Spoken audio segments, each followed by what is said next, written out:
The Hugo Awards took place at Worldcon last Saturday, and as someone who loves science fiction and fantasy and who has liked a lot of past Hugo Award-winning books, I wanted to talk about them a little bit. They've been a source of big controversy this year because there's been this sort of campaign by groups of people called the Sad Puppies and another group calling themselves the Rabid Puppies to try and control the result of the awards via nominating whole slates of people and blocking out other potential nominees. And then, of course, a big backlash by other select groups of fandom that, think that the Sad Puppies and Rabid Puppies tactics are illegitimate, and, there's just been a nonstop flurry of discussion about it. I invited a friend, Phil Sandifer, who is a sci-fi author himself and who has written a lot this past year about the Hugo Awards. He's been a big opponent of the Sad Puppies and Rabid Puppies. He's advocated very strongly for people to vote no award on the ballot. And I think he's been really articulate and had some very good points to make, so I wanted to talk to him about the Hugo Awards. The full conversation can be seen in a video here, can be watched. It is longer than most people on the internet want to watch, so I have edited it down into some salient points and some significant things that I think you might be interested in, which is what follows. Enjoy!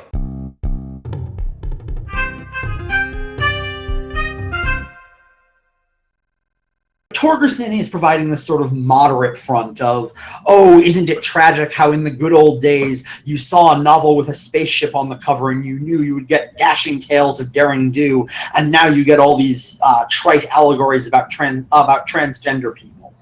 Which, is the awful spectacle of a grown man whining that he can't judge a book by its cover anymore. But all right, we can have this sort of whiny moment. It's still a jerk move to bulk nominate to force other things off the ballot. But then you coordinate with Vox Day. First of all, Vox Day is just sort of deeply politically loathsome. He is fiercely xenophobic. He's part of what's a broader movement that's called the neo-reactionary movement that's really associated with like a revolt against the Enlightenment. It's actually like democracy was a bad idea. We need to go back to almost a kind of monarchy, but a sort of libertarian monarchy where the monarchs are the ones who just sort of rise to natural power through their aggressiveness and charisma. These neo-reactionary zealots won a major victory when they controlled 66% of the nomination slate with 10 to 20% of the actual voters. It was a tremendously effective piece of trolling. It upset everyone it sought out to upset, and that was what it was designed to do. Mm-hmm. It was a crushing victory for the forces of evil, frankly. The only Sad Puppy nominee to win was Guardians of the Galaxy. In every other category, something other than the Sad Puppies won, and in 5 categories where the Sad/Rabid Puppies actually did dominate the category, nothing that wasn't on their slate made it to the ballot. No award won, which is an unheard of occurrence. There have been 5 previous no awards in the history of the Hugos. I felt it important to take a sort of equal and opposite stand of, if the Hugo Awards are going to be hijacked by fascists, they no longer deserve to exist. Awards that let this happen to them don't get to exist this year. Try again next year. In essence, George R. R. Martin said that, a no award vote across the slate would be the end of the Hugos. In essence, you're fine with that. You're like, okay, if it's the end of the Hugos don't deserve to exist. I don't think it would be the end of the Hugos. I think that there is a 50-year-old institutions don't die in 1 year. They don't. On the other hand, the Puppies, whine that voting no award is burning the awards down and a violation of everything the Hugos stand for. No, it wasn't. It was literally right there on the ballot. I saw it when I clicked on it. Yeah, and always has been. It's not like they put it there this year, And frankly, neither are the changes to the voting structure, which don't take effect next year. The Puppies are still going to clog the ballot next year. It is going to be a hell of a fight within sci-fi fandom to get our works on the ballot without resorting to the same obnoxious slate tactics that they are. Terry Weisskopf is someone who, if she had made the ballot through other means, would have been a perfectly worthy winner. The reason I voted no award over her, and a lot of people did, was, quite frankly, our attitude. I think our attitude was, okay, puppies, you've made it political, you've made your point, fine. It was just a complete blunt reaction to how noxiously awful a person Fox Day is. And you know what? I like to think that we would do the same against our own, because we did. That's worth noting too. One of the people who won a Hugo was Laura J. Mixon. We gave Mixon the Hugo for exposing very much one of her own. She also made a point in her acceptance speech to give a shout out to Black Lives Matter. I mean, she very overtly positioned her acceptance speech in the progressive tradition while simultaneously calling out one of our really bad actors. Well, first of all, on a very basic factual level, Vox Day was involved in Gamergate from the earliest days. I mean, so there's literally one of the same people behind it. Even before it was coined Gamergate, when it was just this blog post that got thrown up about Zoe Quinn's sex life and a bunch of angry men who wanted to shame her for cheating on her boyfriend.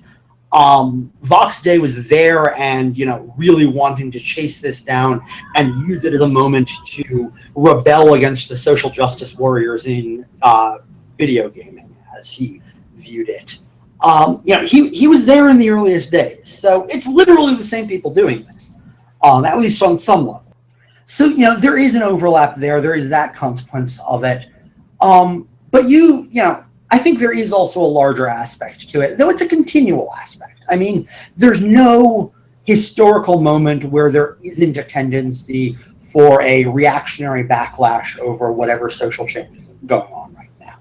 That's why I compare them to fascism, because they are, our generation's version of that reactionary violence. It's a weird one, especially because unlike a lot of slurs, it doesn't actually sound like a bad thing. What would its opposite be? Antisocial injustice wimp? Because art is an attempt to do something in the world. It is always an attempt to change the world in some way, even if just how people talk about and think about things. And there's no such thing as trying to change the world apolitically. It may or may not be part of, party politics, a sort of crass, fallen, and ultimately irrelevant form of politics that thinks Donald Trump matters more than a year before any election in which he might assume a position of power. But all art is about the world in which it's made. Politics are aesthetic. At the end of the day, what we are politically invested in is in part a question of what we find beautiful and worthwhile in the world. I find new, strange, different things valuable and worthwhile. I want more diversity, even not because I think that it's going to be a harmonious state with no tension and strife. I fully accept the material reality that integrating neighborhoods causes some social disruption and some, high tempers at times. I think those are worthwhile. I think being confronted by people who aren't like you and working through your surprise and anger and, confusion at that is an important thing to do. That's an aesthetic judgment on my part, every bit as much as the judgment traditional Christian society must be protected at all costs is an aesthetic judgment for Vox Day. Right. Politics are aesthetics.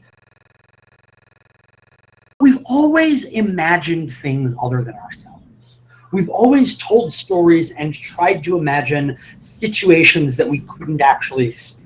We've always tried to confront the horror and beauty of the unimaginable, whether it be God or death. We've always tried to figure it out. And sci-fi is a profound tool for doing that, in part because it recognizes that one of the unimaginable things is the future. Science fiction is a way of imagining a world without us, which is something we are guaranteed is going to exist. Mm-hmm. A world without us is important because it's coming for all of us. A world without us is coming for all of us. And sci-fi engages with the promise of that, the way in which, maybe this world without us is going to be a better, fairer, more beautiful world. Maybe we can work to fix some of the awful, ugly brutality going on outside our window constantly. And it's a source of horror, that it's all going to end someday. And sci-fi lets us play with both of those. It's a way of thinking completely outside the box. There you go. There was our conversation about the Hugos. If you'd like to see more conversation about sci-fi and fantasy on this site, make sure you click the like button, hit the subscribe button, so that you can see more of these videos. And also, I would love it if you would jump down into the comments and talk to me a bit about what you think is going on in nerddom and geekdom in general, that there are these backlash movements arising against broader diversity or more progressive politics being expressed in traditional nerdy and geeky ways. Is there rot at the heart of geekdom? Let me know. One of the more obnoxious things about Vox Day is that he treats being a jerk like some game of, four-dimensional chess. I'm playing Calvin Ball.